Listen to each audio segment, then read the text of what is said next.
Good evening, good evening, good evening. Welcome to the eighth webinar of season 11 of the National Humanities Center's Humanities in Class webinar series. And most importantly, Happy New Year. This is Mike Williams. I'm Vice President for Education Programs at the National Humanities Center. And as always, it's a pleasure to be here with you all. I have been looking forward to this day. I hope you all had restful and restorative and festive holiday breaks, but it is indeed a blessing to be back here with you all again. And thank you for continually taking time out of your schedule to come hang out with us. We had over 1,700 registrants for the session tonight. So it's 7 p.m. here in the East and 4 p.m. out there in the West, where all of our LAUSD friends are. So we'll go ahead and get started.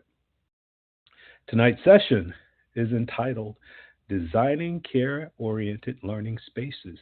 Our leader for this session is Dr. Kisha N. Daniels, Assistant Professor of the Practice of Education at Duke University. And Dr. Daniels is a friend of the center. She has visited the center. She has had a chance to speak to our educators on site, and we're pretty much neighbors because Duke University is not very far from us. So you all are in for a treat tonight.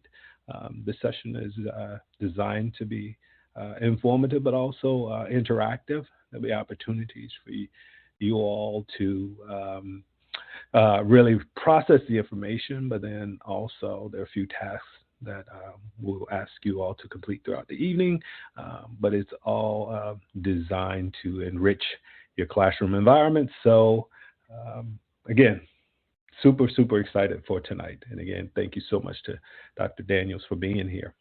The National Humanities Center is located in Durham, North Carolina. And as it is 2026 now, and for 48 years, we've supported the best in the humanities scholarship, humanities education.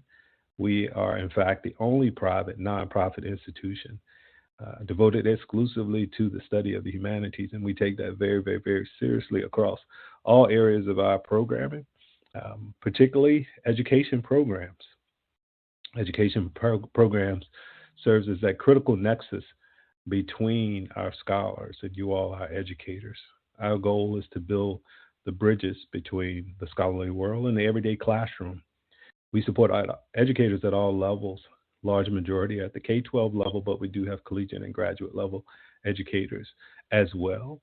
And we interact with them in a number of areas of our programming, whether it's our webinar series, whether it's our Institute series, and several of you have had a chance to join us for our Institute series, whether it's involvement with our Teacher Advisory Council, who I'll talk a little bit about here shortly.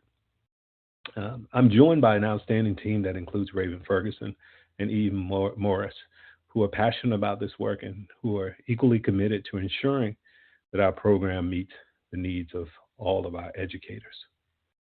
I want to take a few moments to update you all on a few of our recent events and highlights. To hear more about all that's happening at the National Humanities Center, I welcome you to check us out at nationalhumanities.org, where you'll receive all of our updates. On the main page, you'll find information on this month's features. From left to right, featured research, forming and transforming communities. For this featured research, we highlight the research of 25 and 26 fellows whose projects examine the ways communities created through proximity or shared experience are formed and transformed in response to crises. These scholars include Asa Eager of the University of North Carolina at Greensboro, Grace Elizabeth Hale of the University of Virginia, and Patrick McKelvey of the University of Notre Dame. In the center panel, in conversation how to disagree agreeably, which was held recently at the World War I Museum and Memorial in Kansas City. I was fortunate to attend that event, but it brought together the progressive Dr. Cornel West and conservative Robert George, who are actually very good friends and are united by their interest in great thinkers from the past and by their commitment to lively, respectful debate for conversation on the questions that matter most.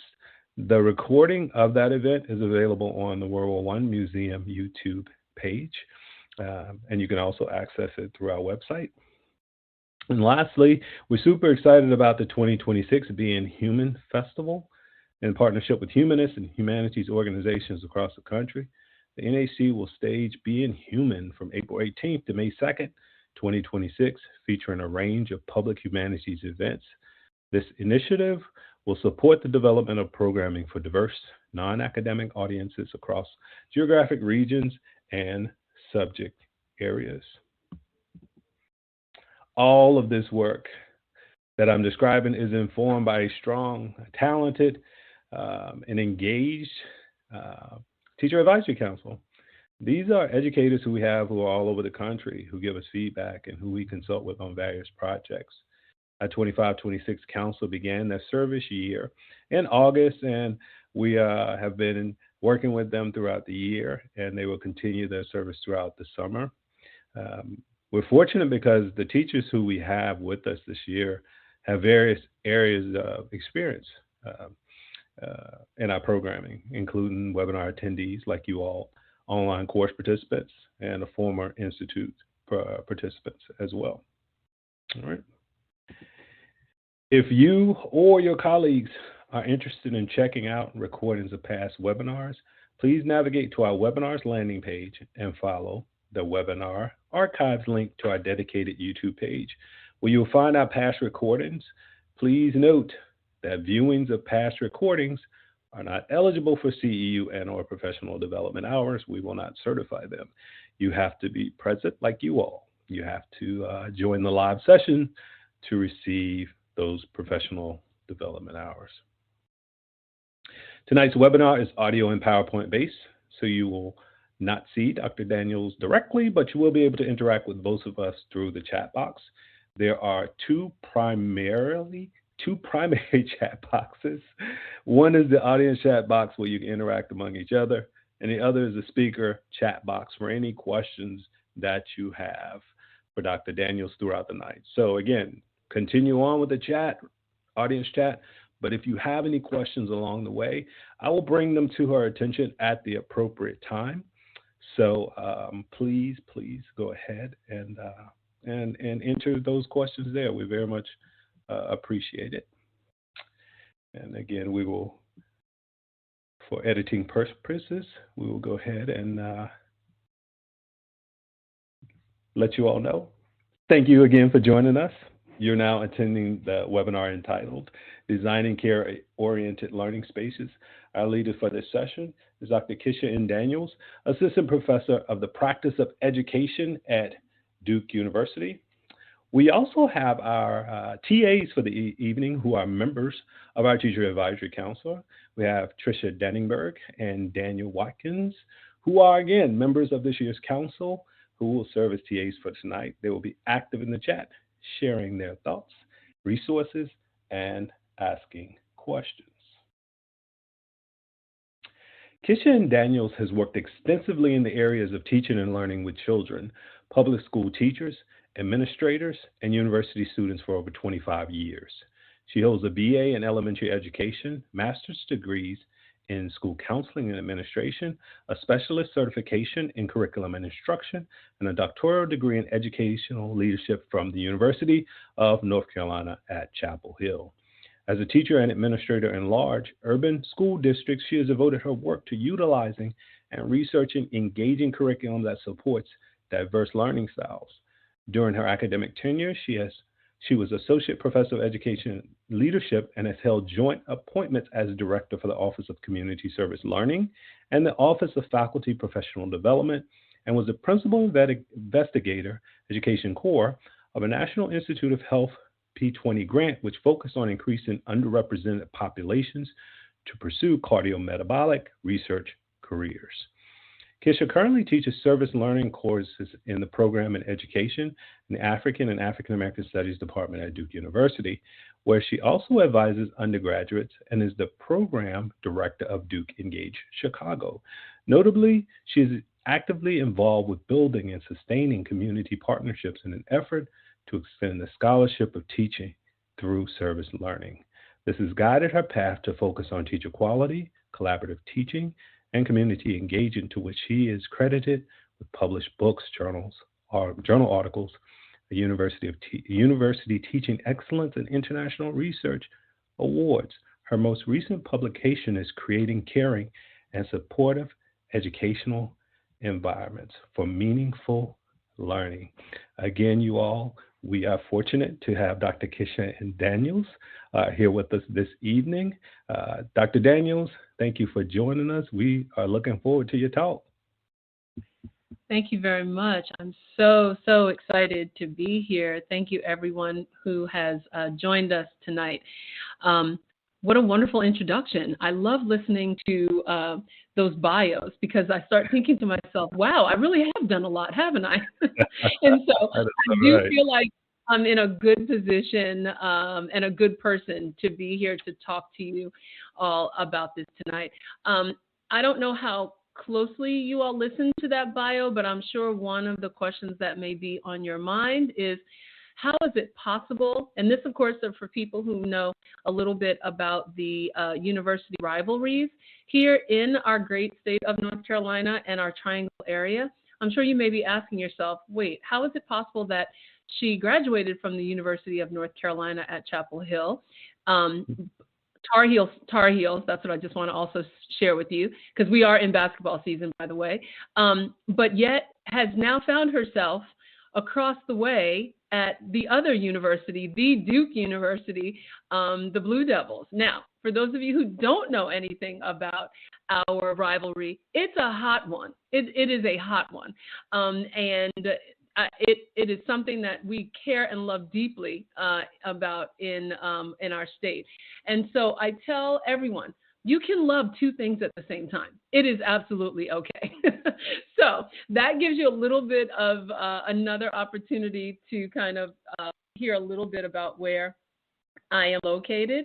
I am also, as Mike mentioned, I'm an assistant professor of the practice in education, but I'm also the director for the secondary teacher preparation program. So my life's work has not only centered around public education in teaching and learning, but also teaching young people in the undergraduate and Masters of Arts in Teaching program who wish to be teachers. And so much of what you're going to hear about tonight comes from my experience in K-12 education, but also my experience in higher education as well. So let's get started.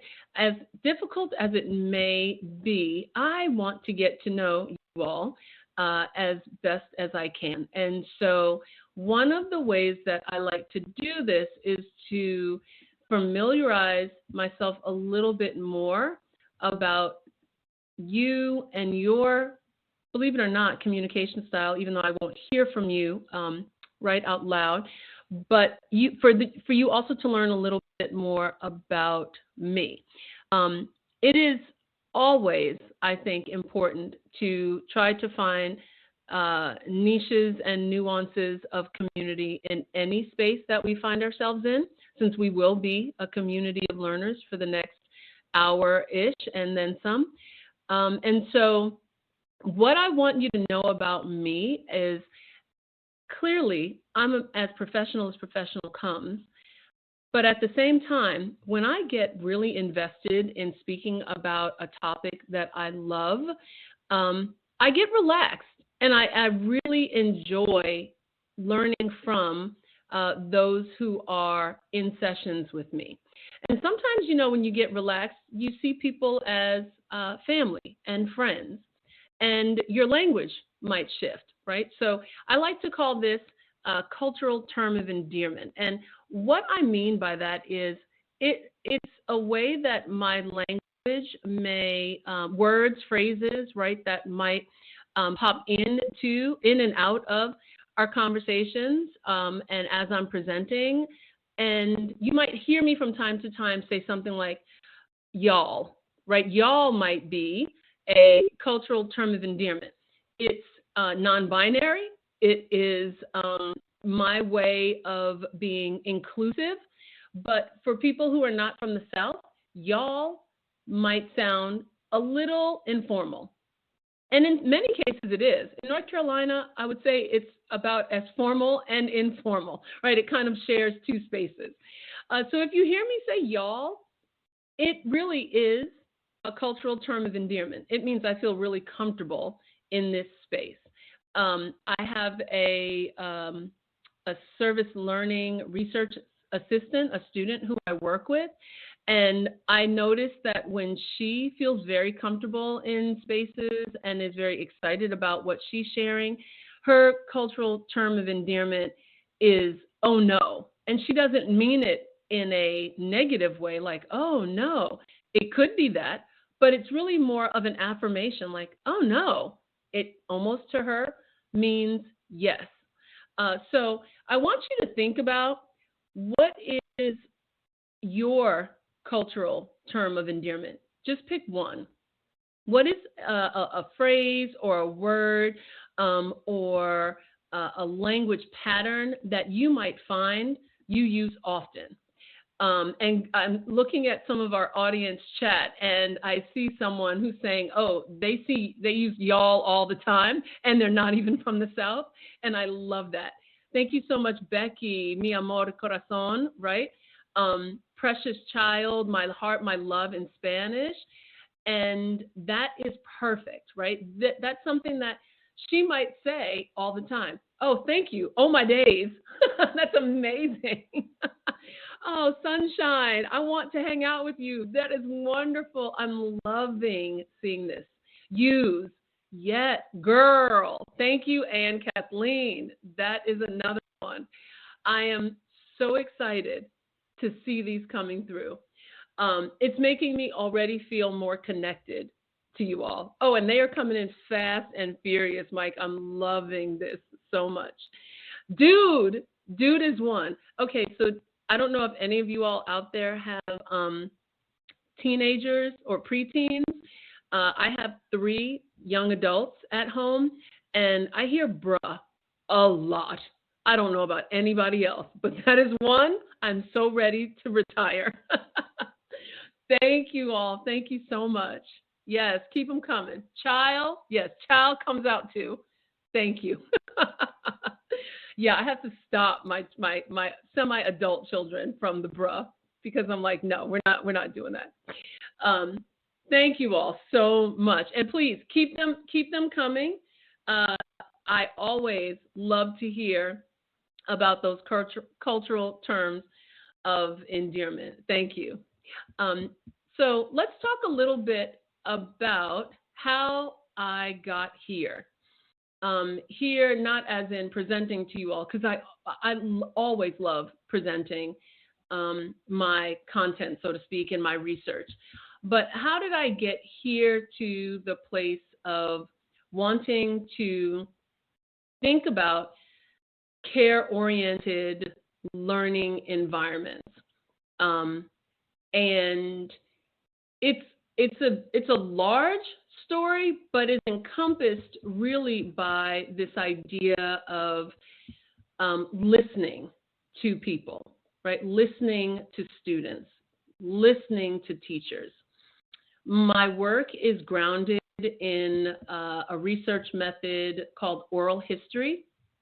And if you're not familiar with oral history research, it is a methodology of collecting and preserving people's memories and experiences and stories through some type of recorded interview. So it can be a audio recording or a video recording. And I found that when I first started in education, I was an elementary school teacher, and I was an elementary school counselor. So I listened a lot. That was my job, was to listen. And in that listening, really, I began to be able to craft all of these stories about my students and their families. And it made me far more empathetic. And I would have to explain, almost in a sense, explain my empathy, right, to others who may see the families, or may have seen the families and the students from a different lens. And I think that's really where my love of oral history work started. I would even say I'm not even sure that when I first started I knew about oral history as a methodology, but over time in my doctoral program and such, I learned that it is a strategic opportunity to really learn more about people, right? So again, oral history research is a method of collecting and preserving people's memories, experiences, and stories through recorded interviews. And if all goes well, cross your fingers, you will be able to hear one of those recorded interviews that I use in my class. So I teach a variety of classes at Duke in the program in education. And Duke University is an interdisciplinary university. So I have students who, outside of my students who know they want to be secondary teachers, I have students who are interested in education, but whose majors are not education. So we don't have an education major. We have a program in education, but we also have the licensure program. So I have students who have many interests, and they are very excited about all of their interests. And I love that, because it's really important, I think, to have an interdisciplinary lens when you do arrive at the opportunity to come to teaching. And so through teaching all of these different classes, and I've taught a lot. I taught, before I came to Duke, I taught at North Carolina Central University, which is an HBCU not too far from Duke University. And in our School of Education, we did have students who wanted, from the beginning, they knew they wanted to major in education. But along the way, they also took some classes in other areas. And I share that because I've taught a number of students over the years. Like, I think I calculated a while ago, probably somewhere in the range of 5,000 students in the last probably 10 years, give or take. And things changed significantly after COVID. And I think I'm preaching to the choir here when I say that, right? So if you have your own experiences of how you have seen students change from pre-COVID to post-COVID, drop them in the chat for us, because I feel like this next section is going to be a little bit, again, of preaching to the choir, but I want to make sure that I set the tone for where, where we are headed with this. So I noticed that after COVID, my students were presenting themselves in a number of different ways. And we know the big ones, right? There's obviously, there was some shifts in attendance.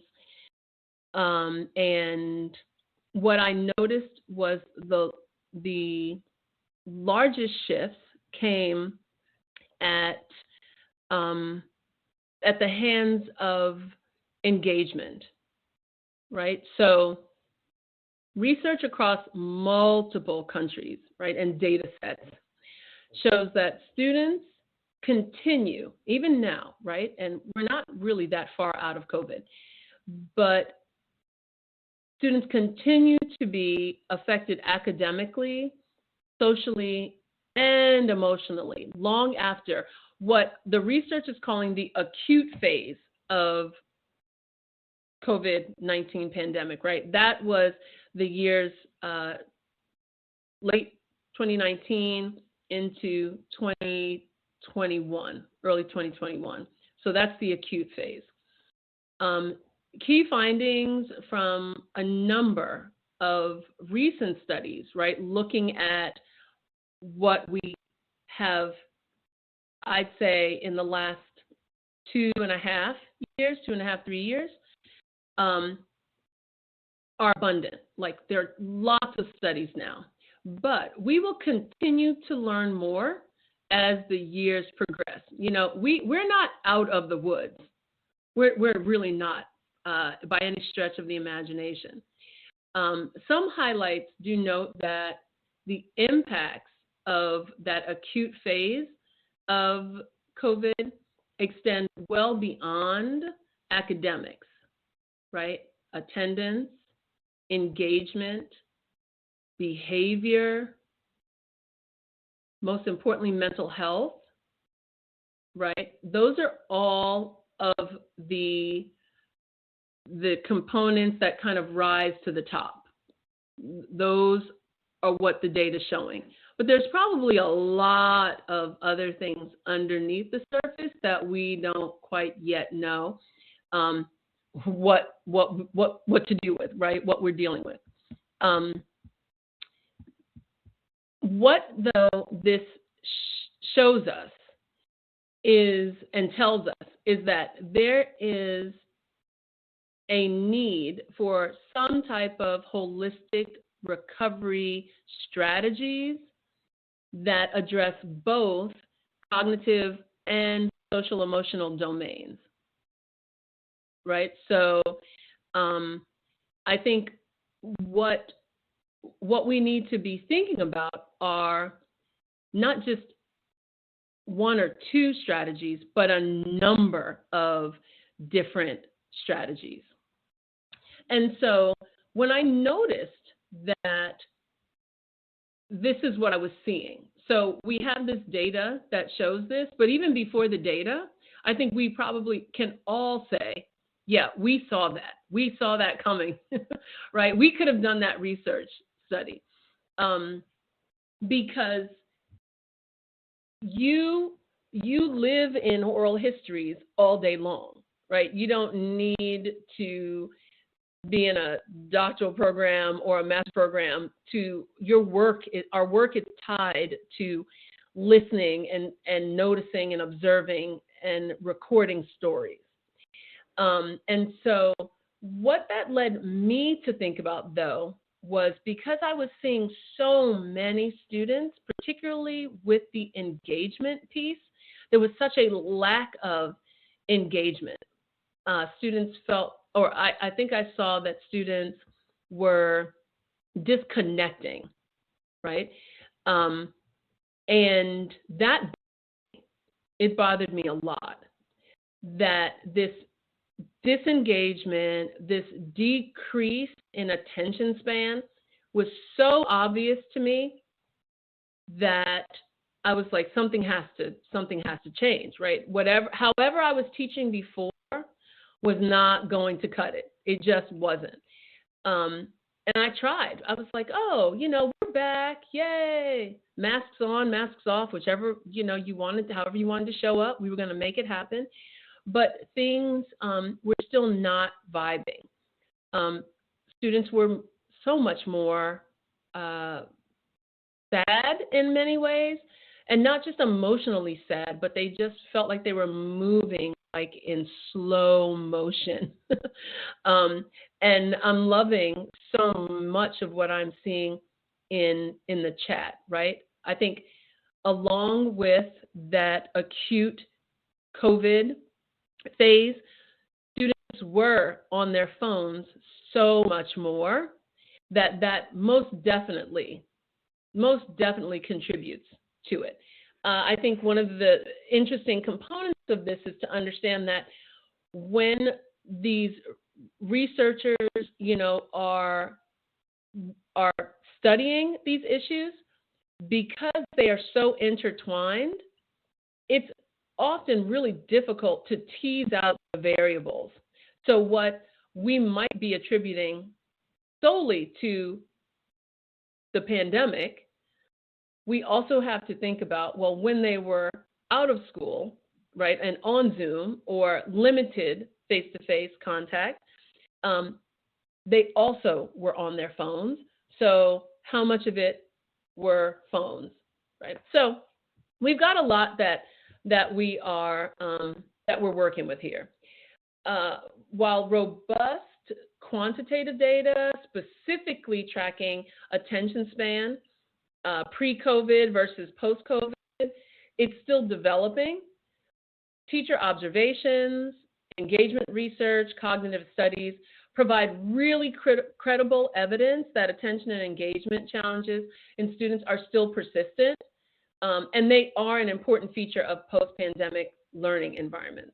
And so this research really gets us to focus on those concerns about decreasing attention span, so much so that classroom engagement has become a basis for targeted intervention planning, right, in education.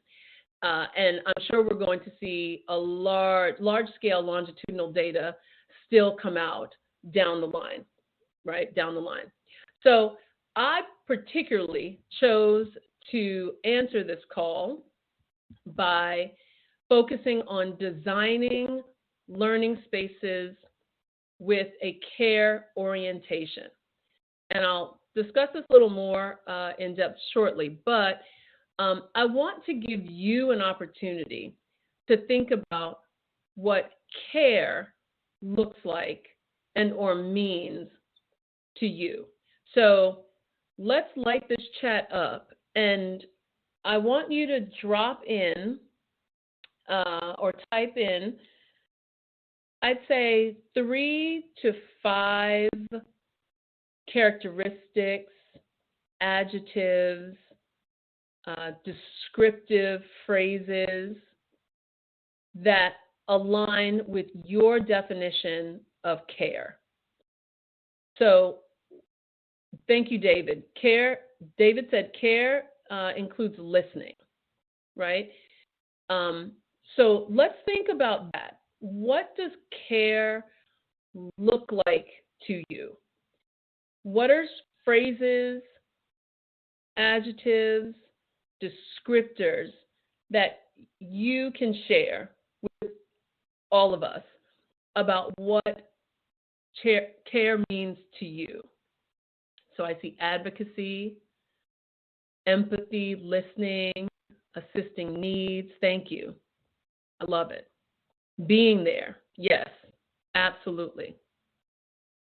Active listening and responding. Mistakes are a part of learning. Absolutely. Accommodating. Absolutely. Oh, I love it. Yes. Observe, nurture, support. We got it. Boy, they're coming in so fast. I'm having a hard time keeping up. This is great. Patience. Thank you. Pivoting. Being open-minded. Yes, yes, yes. Y'all are crushing it. Okay, see how that came out? Yes, keep it coming. Respectful words. Emotional connections. Exactly. Noticing when something's wrong. Yes, yes, yes, and more yes. This is where I found myself as well. And not to say that it wasn't already an aspect of how I was teaching before COVID. It always was. I've always taught with a care-oriented focus. However, I think after COVID, what I learned when our students came back was I needed to be even more intentional about not just caring about my students, but designing my learning spaces with a care orientation first and foremost, right? So it wasn't something that I came to new after COVID. It was something that I decided needed even more attention, and also that I had to be much more strategic and purposeful about it. So I'm hoping that the next bit of time that we have together, I'll be able to share with you what that looks like in a course that I teach, and that you'll walk away with some ideas, right? This may just allow you to walk away and give yourself a pat on the back and say, yes, I have been, heard and seen, and that's fine as well. But if not, I want you to walk away with maybe an innovation, something that you think you can take and do better, because that is the goal of teaching, or that you want to take exactly how I did it and say to yourself, yeah, I want to try that too. Okay, so again, you may not hear anything earth-shattering, but if you do, great. And if not, I'm glad that I could support your great ideas, right, what you were doing anyway. Okay, so let's look and talk a little bit more about care. So I love this. I love this slide for so many reasons, because what I'm hoping that you take away from this is that teaching and learning with a care-oriented focus sits at the center of everything and anything that we do. Specifically, it should drive your selection of pedagogies around your instructional design. Okay?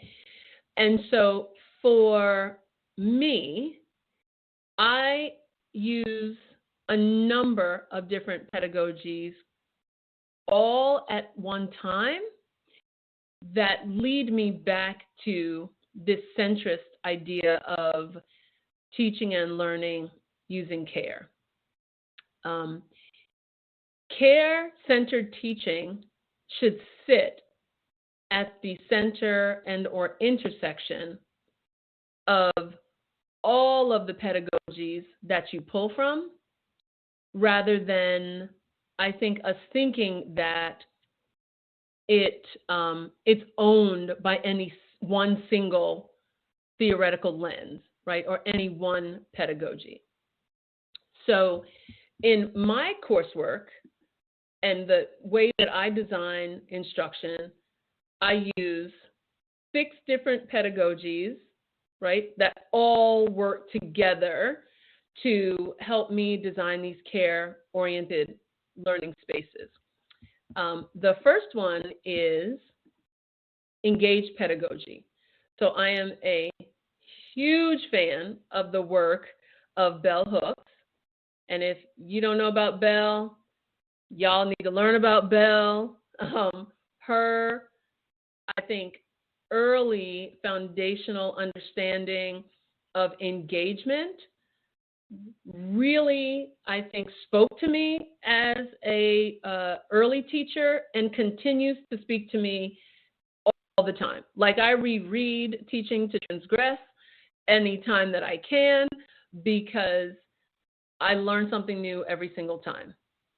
Engaged pedagogy works off of the ideas around care, presence, relational trust as foundations for rigor, right? All about love. Absolutely. Thank you, Alicia. All about love. And how the engagement is the care, right? Okay, so Bell Hooks is one. And these are in no particular order, but I do love that Bell Hooks came up first. All right, complex instruction. Complex instruction can also be connected to collaborative groups and collaborative learning, and not just, I think, the way that we may think about collaborative groups or collaborative learning where, we put kids together to learn from each other. But this is really more out of the work of Liz Cohen, who really gave us the grounding foundation for understanding the importance of collaborative grouping to negate, or how about this, to, I think, to raise awareness around equitable group work, right? So the idea behind Liz Cohen's work on collaboration lives in disrupting status hierarchies so that there are no, for lack of a better phrase, hogs and logs. And if you're not familiar with that term, if you've ever tried to do collaborative groups and you have one or two kids who just take over all of the conversation or take over the entire group because either they want to do it their way, they don't think anybody else's way is good enough, they just feel like they're more equipped, they're smarter, right? That's a hog. The hogs impact the entire group because it disrupts the natural order of things, right? It sets a hierarchy. The logs are the people who just sit back and let the hogs do everything, right? Not to say that they couldn't do more, they just don't. So again, if you're not familiar with Liz Cohen, definitely you want to learn a little bit more about her because she really, really thinks through these ideas about equity in collaboration. So Liz is another one. Futures-oriented pedagogy, where the idea is that you're teaching to prepare learners for complex, uncertain, and ethical action. I don't think there is any better opportunity to do that than now, right? And so futures-oriented pedagogy is another piece of this CARE sort of puzzle. Critical pedagogy of the oppressed. I think it says it all, right? Paulo Freire, he is, not was, even though he has, moved on, but his theory is it's the quintessential, right, I think, pedagogy where so many of our others, particularly cultural responsive and sustaining teaching practices, come from. Critical pedagogy examines power structures and power relationships that are inherent in educational spaces and really helps kids think through, do they want to be open vessels and just get the information poured in, or do they want to take more ownership over their learning, right? And this can be done at all levels, not just higher education and or high school. It's a different way of thinking about why are you showing up here every day, and if you're not, why are you not showing up here every day, right? Kids are not they are not open vessels. They are capable of so much more. Okay, and I'm flying through these, but I want you to make sure that you have time, and I'll post these too as well, or we can work with the Humanities Center to make sure that people get some of the links if you don't have them, okay? Service learning pedagogy. Service learning pedagogy, if you are not familiar with it, is another type of instructional design that helps connect theory to practice through a focus on reciprocal community engagement. So in my class, and I'll share with you how this works, but in my class, I really focus on my college students learning their content through working with our local public school system.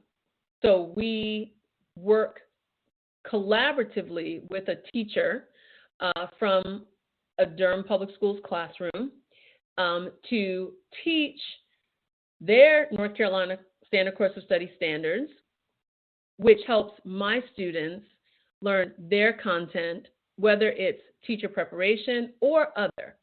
And the class that I'm going to share with you later is a class that's not even an education licensure class, so it can be done.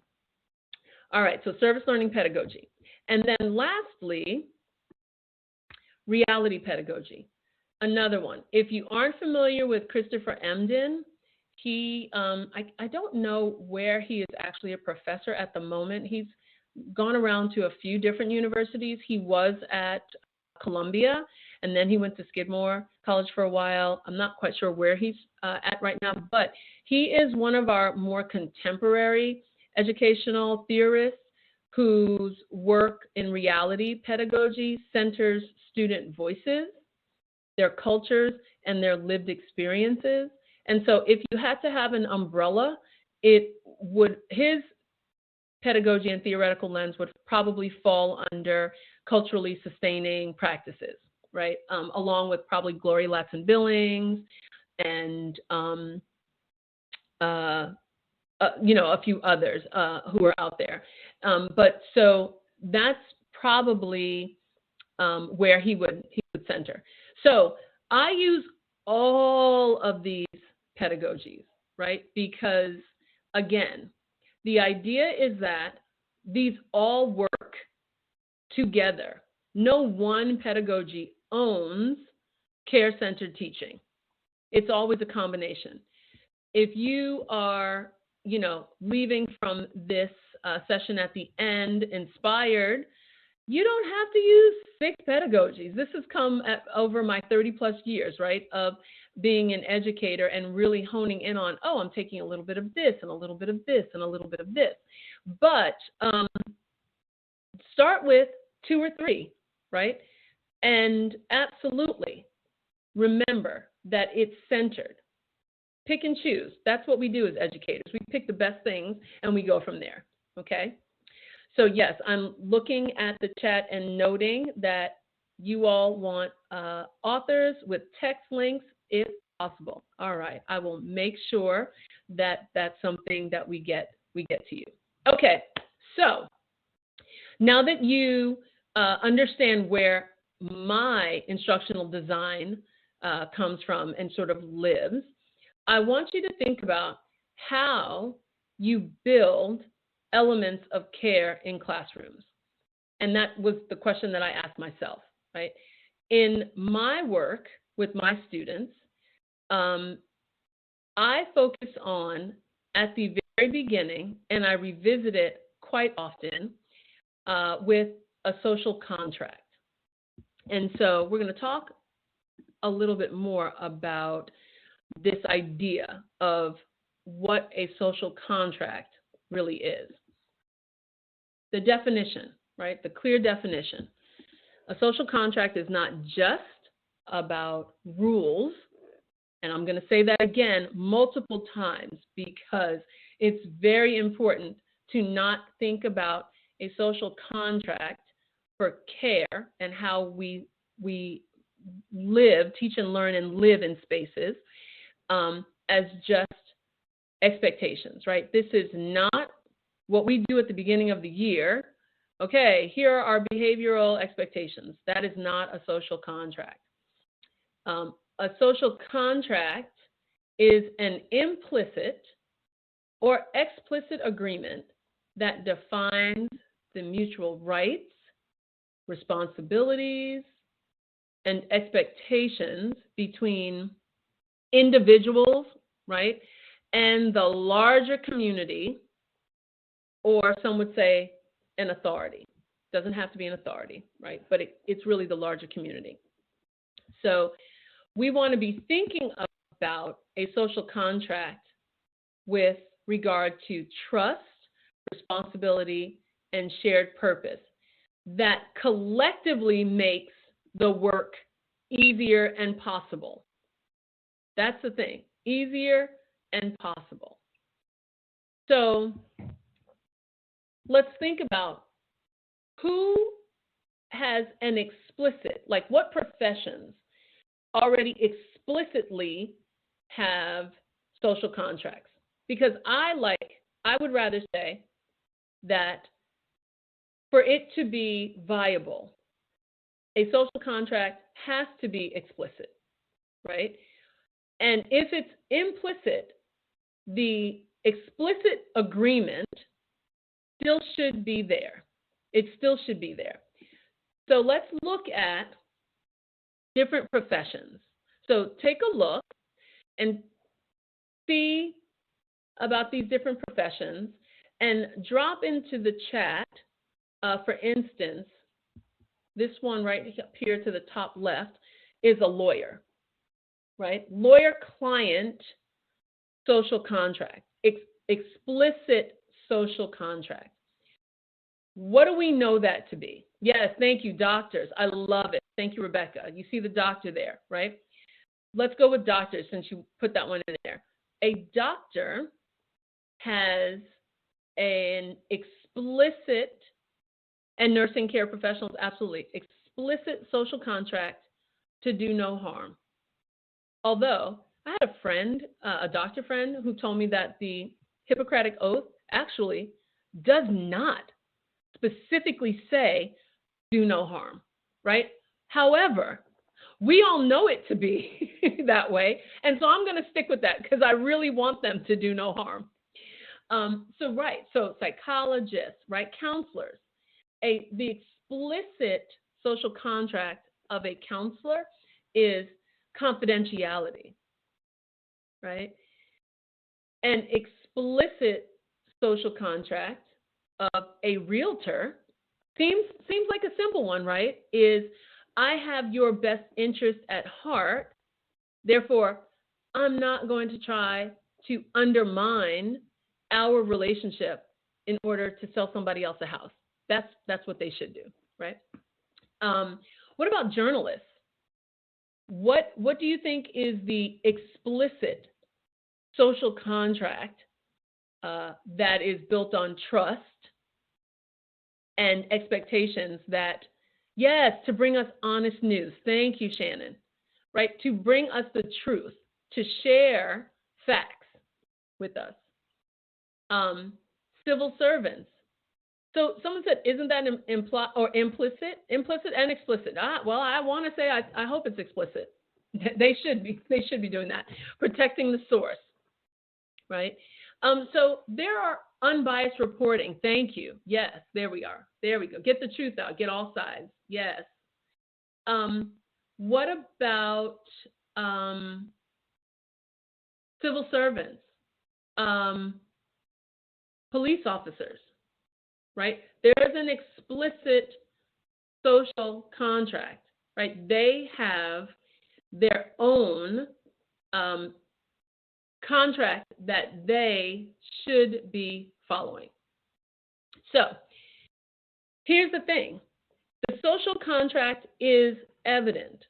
Many jobs have them explicitly spelled out, so much so that we all 900 plus of us, we know them, right? We can say this is their explicit social contract. If you were to ask someone who's not a teacher, but you could probably also ask someone who is a teacher, what is the explicit social contract for teaching and learning, or for educators? Would people all come to the same conclusion? Would they come to the same definition? Question mark, right? I'm going to say it again. All of these other professions have explicit social contracts that we know. We know, right? You guys have done so well sharing them with me. If we were to ask someone who is not a teacher, maybe even someone who is an educator, what's the explicit social contract for teaching and learning? Would everyone say the same thing? I'm going to give you a moment to, again, light up that chat. I see sort of. I see maybe not. What do we think?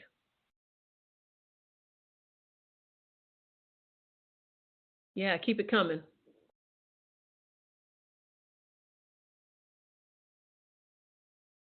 It's hard, right? I think it's difficult. And so I feel like this is not necessarily just about um, like this talk, but I do feel like this is one of the reasons why educators and teaching as a profession lives in a gray area. People, right, communities, the world, people know what teachers do, but a social contract is defined by what people care about, what defines the profession. And I don't necessarily know that, or I think that without a true social contract for teaching and learning, it holds us back as a profession. Okay?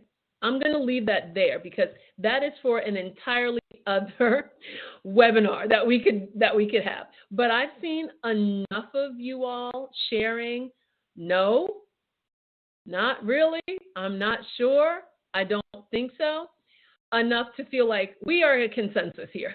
We're a consensus that we don't have one, but we definitely need one. I would say we don't have an explicit one.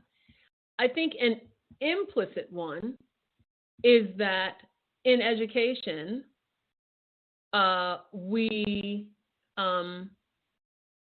it's assumed rather than explicitly articulated. It's assumed that people know what we do. So thank you. I think I'm pronouncing your name correctly, Morel. People may not know what we do, right? They do know, but they don't know. But that it's assumed that people know, then it's really explicitly articulated. And that, I think, is the larger context. So what I tried to do in my class is I tried to make sure that I have an explicit social contract with my classes, my students, what they are going to do, what I'm going to do. And we talk about it. We spend a good amount of time sharing these ideas at the beginning of every class, not every class period, but every semester. And then we also revisit them. But my social contract doesn't have anything to do with rules. It's not punitive, right? It's very much thinking about how it can be different from your typical classroom expectations. Typical classroom expectations put the onus on the students, right? You will not do this, or you will do this, or we don't do this. And that, to me, feels more punitive.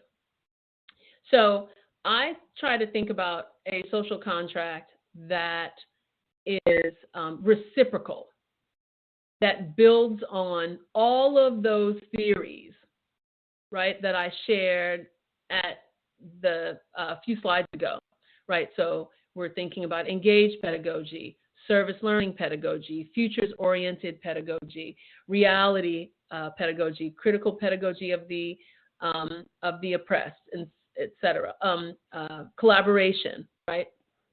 And so my social contract has to include all of those characteristics, those descriptors, those great adjectives that everybody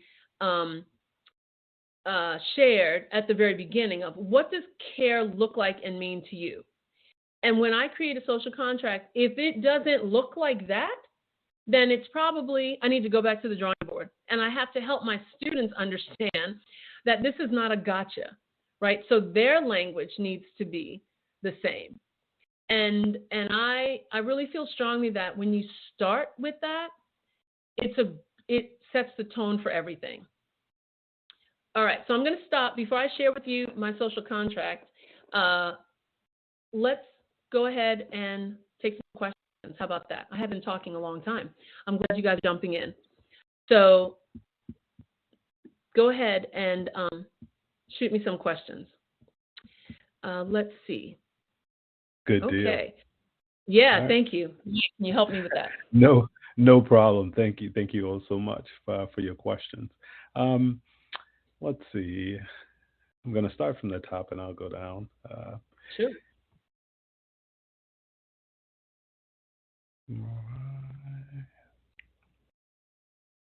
Okay. And Murray, this is actually the first question that you entered tonight.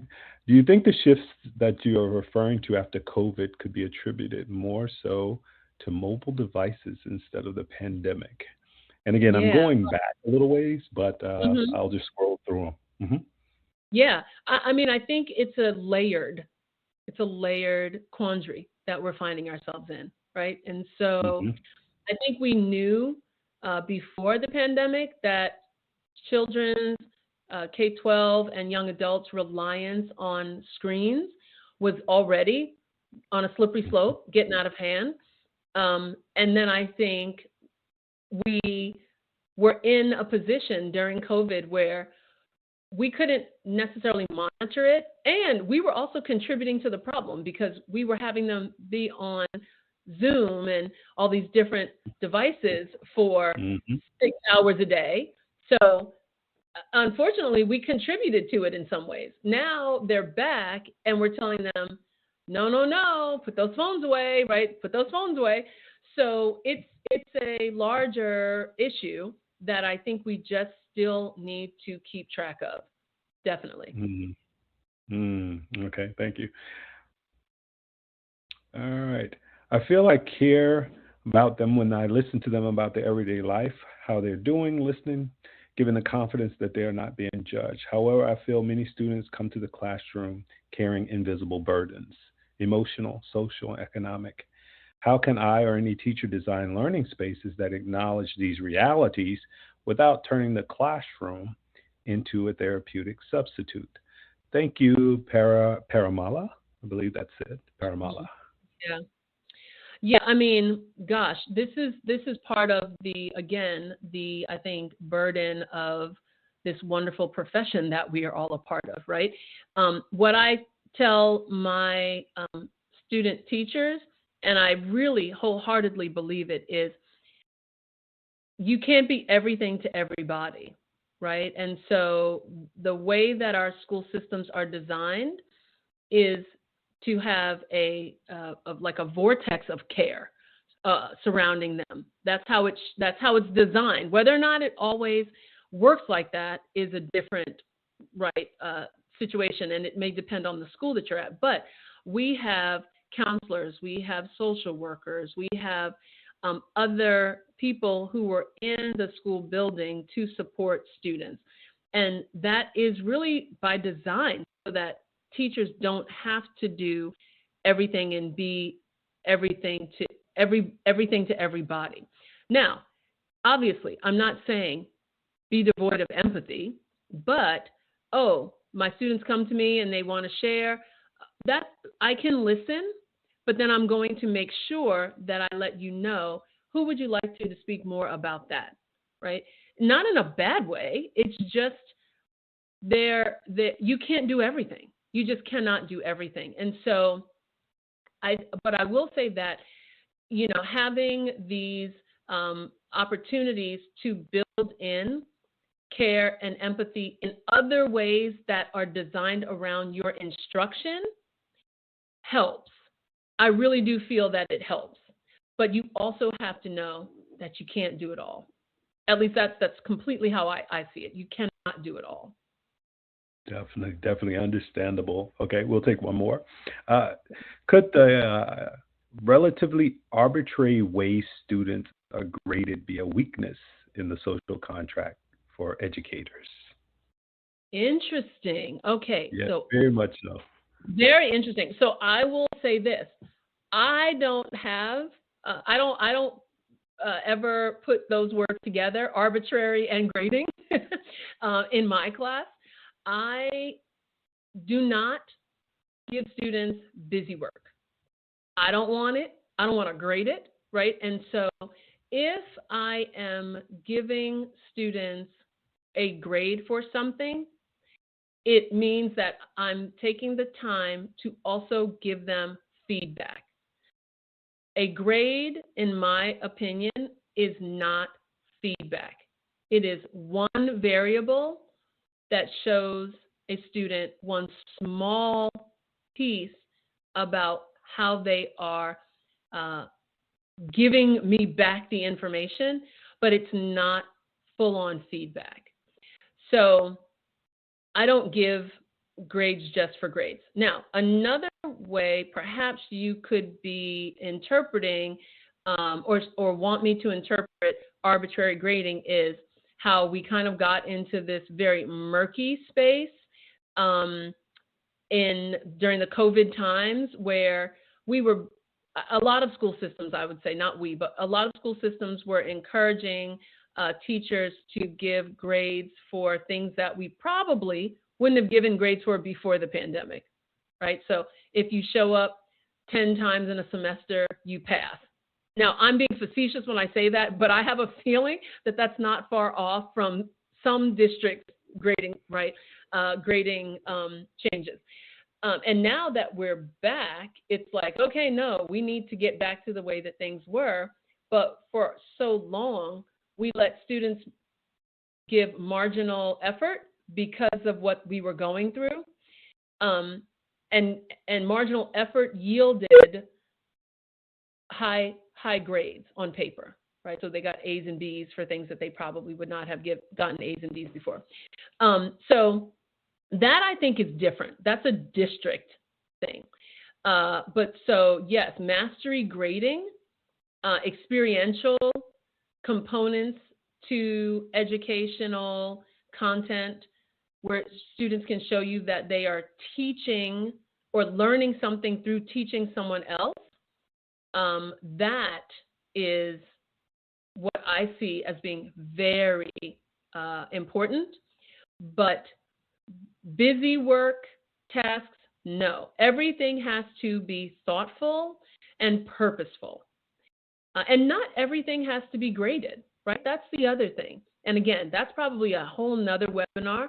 I'd be happy to come back and share more about, grading and how I really see grading working well for students and how I see it working terribly for students. But not everything that you create has to be graded. And so I'm going to leave that right there. Thank you so much for answering those questions. We have about 22 minutes left, so we're going to continue on.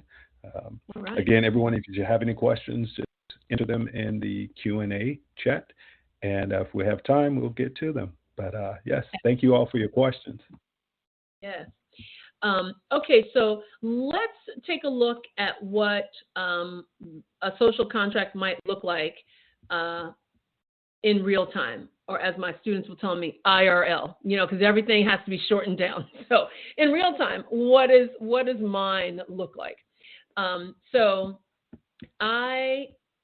we go. I promise students, right, and I always start by telling them what I promise to do as part of their contract. I promise to teach with empathy, rigor, curiosity, and excitement. And I've chosen, you see, to kind of highlight some of these characteristics.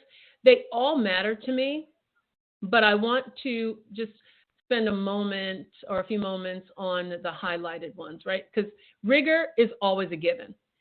I'm not teaching my heart out for you to not have rigor, okay? I expect that I'm coming to this with a level of curiosity. So those are expectations. The ones that I think are really important in this first one are empathy and excitement. And empathy, to me, recognizes, and someone I think said this earlier, recognizes that every single kid comes to my class with something different. Everybody comes with something different. You never know what anybody else is going through. Some kids share, some kids don't. I will say that now that I'm listening to myself speak, kids is also a cultural term of endearment for me. Everybody's a kid to me. So students, young and old, they're all kids, right? And so kids come with lots of things. And because I teach semester to semester, sometimes I don't even really know what they're going through until 2 weeks before the end of the semester. But that doesn't mean that I don't show them through my teaching that I want you to bring your full self to the classroom, and I will bring my full self to the classroom. Guess what, y'all? If I'm having a bad day, I let my students know. I come in and I say, y'all, you don't even want to know what my dog did this morning before I came to class. I'm on the struggle bus, y'all, right? And that is me showing up and giving my full self to them so that they recognize, oh, you're human too. You're a person, right? I see this. And excitement. I don't believe everybody has to, teach like they are, leading a 3-ring circus. And I don't mean that to equate to like craziness in the classroom. I'm just saying, like, I recognize that excitement looks different for different people, but I show up every day in my class like I'm excited to be there. Even when I can tell students, y'all, I'm on the struggle bus, but guess what? I'm going to need you guys to give me some of your joy because I need to make sure that I'm in the right space to teach today. And I definitely love my content, and so that comes out in my teaching. And students tell me that. They're like, you are always so happy. And I'm like, I'm not, but I love my content and I love teaching, right? So thank you. I see many of you guys are chiming in saying that you're really transparent with students. And that is, I think, the only way to be. I promise my students that I will create environments where questioning is valued over correctness. Now, a lot of my STEM faculty colleagues always push back with me on that because they're like, but some things are correct and some things are incorrect. And I say to them, the content might be correct or incorrect, but the questioning that gets them there should not be incorrect or correct, right? It should never be valued, right, over the correctness of how you question something or how even you respond to something. So I create an environment where I want you to question everything. I want you to question it, right?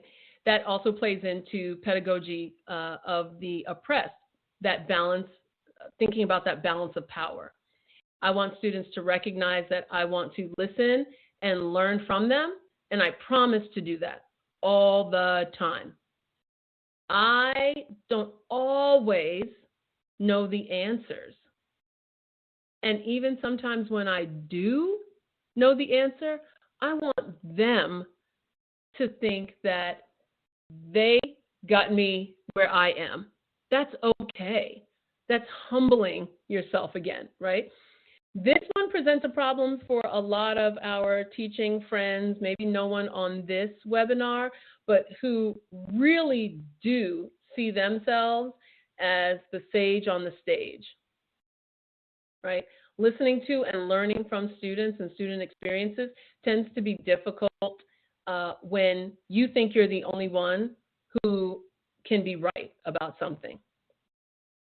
I promise students that I will provide feedback, right? I talked about this a little earlier, that supports growth, confidence, and agency. I want my students to grow. I need them to be confident. I want them to feel like they have agency over their learning. So I have to give them feedback that gets them to that point. And I mean, ding, ding, ding. Most of the time, it comes at the hands of more questioning. So what do you think about this?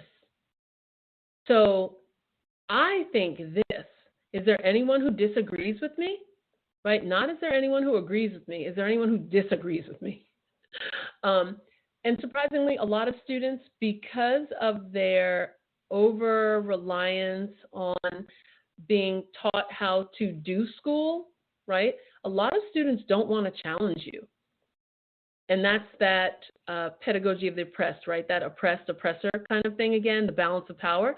But I ask them to, and they get to it by the end of the semester. So lastly, I promise students that I will model integrity, collaboration, and ethical engagement. Collaboration for me is the biggest one because everything that I do, every experience that I curate for my students is designed for them to be collaborative. And I'm going to say something about that also again because it pulls me back to the work of Elizabeth Cohen again, which remember she was the author design around collaboration to dismantle hierarchies, right? Structural hierarchies. And I'm going to say this about collaboration before I move on to the next slide. I don't ask my students to work in collaborative groups, pairs, small groups, large groups, however it is, without me being present. And one, that is because if I can't see how they are collaborating with each other in order to negate some of those hierarchies, I need to see them working together. Now, thank you for someone who just posted in the audience chat.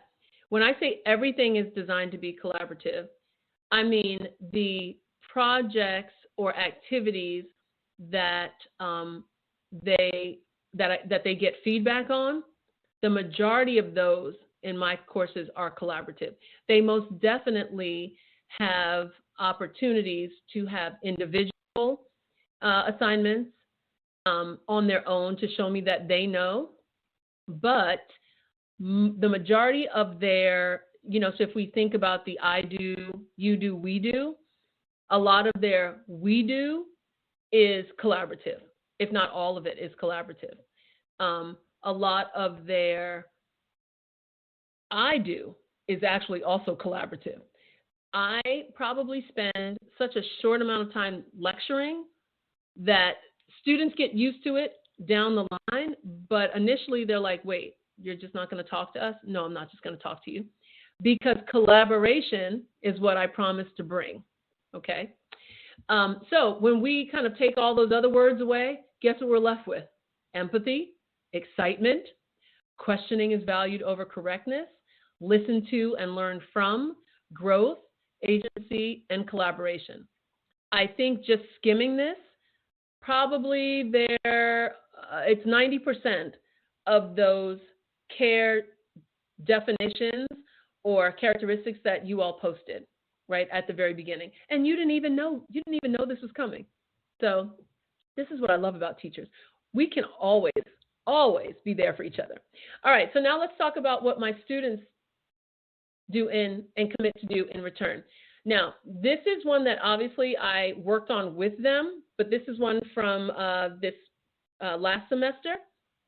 And over time, they came up with that they will engage actively, respectfully, and authentically. They will take intellectual risks, right, and embrace the productive struggle. Because when I told them that, okay, this class, I'm like, y'all, this class is largely about group work. They all groan. No, because they are used to doing group work the way that they've always done it, right? That you give an assignment and then they have to figure out outside of class time how to get together to complete it. They've got some hogs, they've got some logs. Somebody always has a bad experience about collaboration. And so they're like, no, we don't want to do that. And I say, I need you to trust me. We're taking some risks here. And by the time they realize that this is different, they have taken an intellectual risk to stay in that class and to read things that they didn't know that they were going to read, to collaborate with in other ways in the community that they didn't know they'd be able to do. And so that is an intellectual risk. And when they are struggling with it, they need to embrace that, because I'm not going to let them fail. I'm going to be there to support them. They will commit to contributing to the collaborative learning community. They will reflect on their growth and their assumptions and their responsibilities. And lastly, they'll apply their knowledge towards some type of meaningful action in the world, right? What are you going to do with this information? Now, granted, my students are, right, higher ed, college age. However, I don't want you to lose sight of that, right, with whatever grade level you teach. There are still absolutely numerous ways to do this with your students. It may not be as eloquently laid out as this one is, but again, I have been doing this for a very long time, so I help them craft kind of these phrases, right, and these commitments. But I want you to know that this is what you can do as well. Okay? All right. Mike, give me a time check. Where am I? I just want to make sure that I'm not running over, and I want to get to a few other things. We are at 22 after the hour, and we generally conclude at 8:30. So okay, perfect. Yeah, we have about 8 minutes left, but we have some great questions in the chat, and so okay, we're going to spend some time maybe getting to those questions. So let me know what works best for you. Okay, so let me do a few more slides, and then we'll take those questions as we are finishing up. How about that? Good deal. That works for me. Okay. So, again, you guys are just perfect, right? Actively engaging, intellectual risks, collaborate, reflect, and meaningful action. So, again, IRT, in real time. What does this look like? I ask a number of different questions at the beginning of every course that I teach. The one that I want to share with you tonight is I teach a course titled The Critical Pedagogy of Hip Hop. And do not be dismayed, y'all. I am not a hip hop fanatic. I'm not a hip hop head. My creation of this course came at trying to figure out a way to engage and interest students who are not educators with education through something that I knew they already knew a lot about, which is music, specifically hip hop. So you'll notice in the title, there's a critical pedagogy. So we spend time in this course digging into Freire and bell hooks as a way to help students understand the connection between educational theories and hip hop as a musical genre, right? So in this class, I particularly ask myself some questions. What memorable experiences can be curated to help students connect theory to practice? This is fully aligned to that care experience, right? What experiences can I create for them that are going to help them care about this content? Reflective activities. What reflective activities can deepen understanding and invite personal insight? Remember, all of these questions are sort of an offshoot of that social contract, because I'm thinking about that all the time. What collaborative structures can ensure meaningful interdependence among students? Okay. And hopefully, again, you guys will get these questions. I know I'm running through them quickly because we're almost out of time, but I wanted you also just to see sort of my thinking, my thought process here. Because my students work in the community, I ask myself, what community identified need or school-based priority will make this content come alive, right? And how do I make sure that the work is mutually beneficial rather than extractive? I want my work with the community to be reciprocal and collaborative. I'm not the university faculty member coming in telling a school what they should or should not be doing. And then because I teach service learning as a pedagogy, how will the experience intentionally connect theory to practice, right, through structured reflection? So those are the questions that I ask myself before and during my course that connect back to the social contract.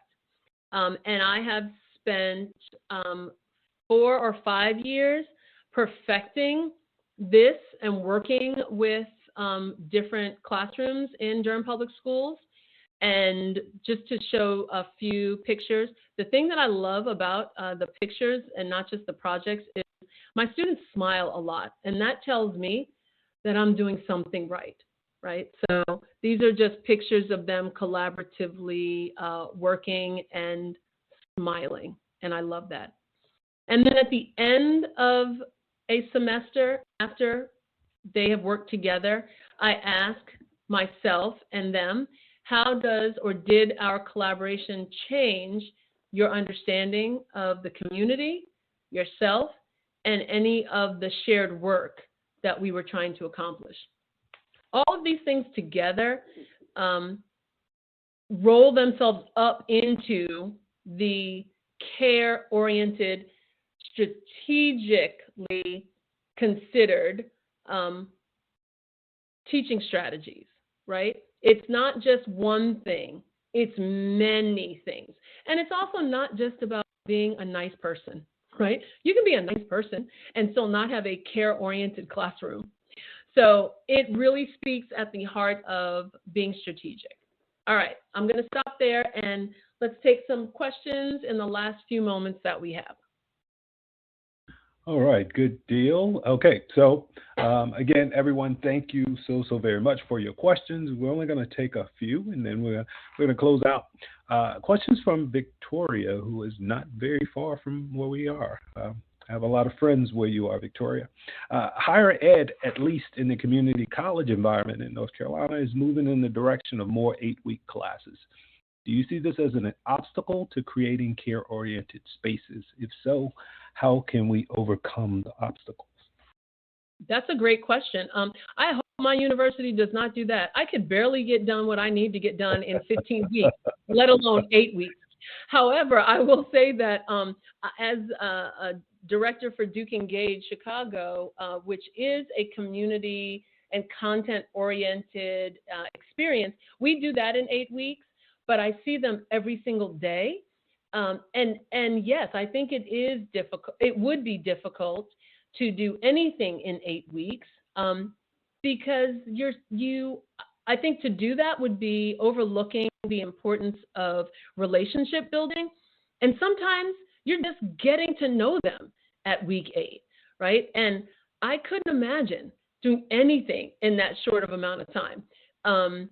So yeah, I think that would be a disservice to the work that we do with students, not just with content, but with building relationships. Okay, and I believe you touched on this a little bit earlier. This question is for Vanessa, and it's about the social contract. How do we hold students and ourselves accountable to following the social contract and classroom norms we co-create in our classroom?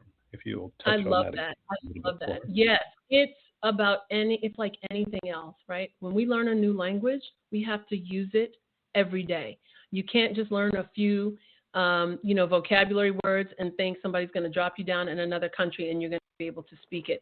You have to revisit it every single day and help students understand that when they're completing activities, right, or homework assignments, or anything that you ask them to do, it goes back to, remember you all, this is what we said we're doing. This is what I said I would promise to do for you.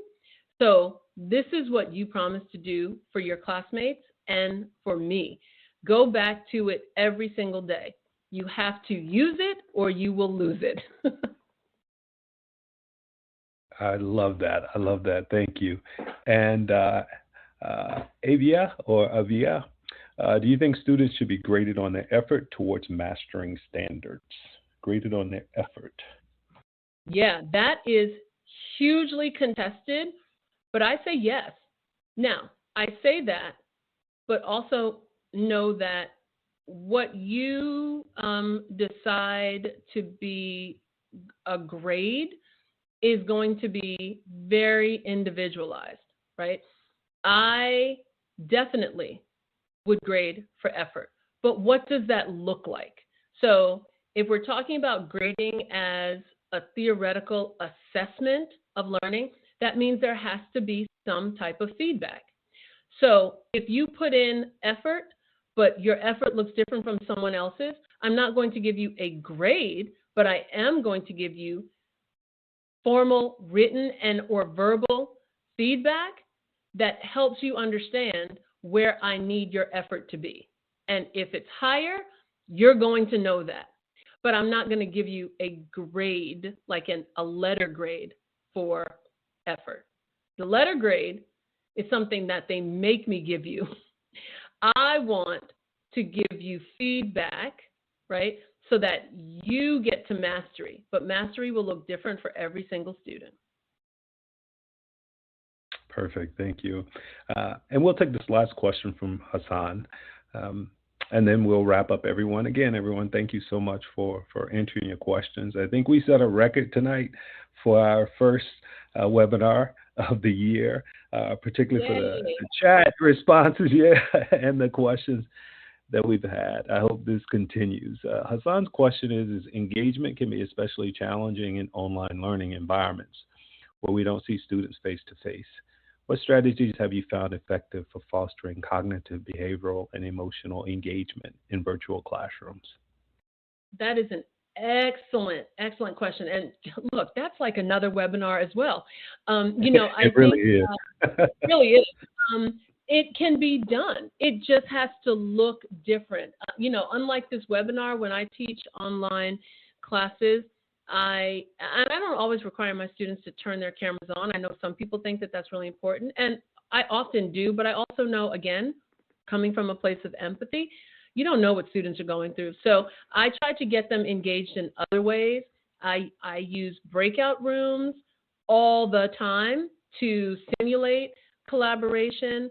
I use polls in real time in my Zoom classrooms, my Zoom rooms, to to measure engagement. I do check-ins with them. I'll have them give me thumbs up, thumbs down. I always have them on, minds on, even when they have cameras off. That's the term I like to use with my students is I need your minds on even when your cameras are off. And so the data is really clear when you have those thoughtful strategies that you have designed your courses around that contribute to engagement.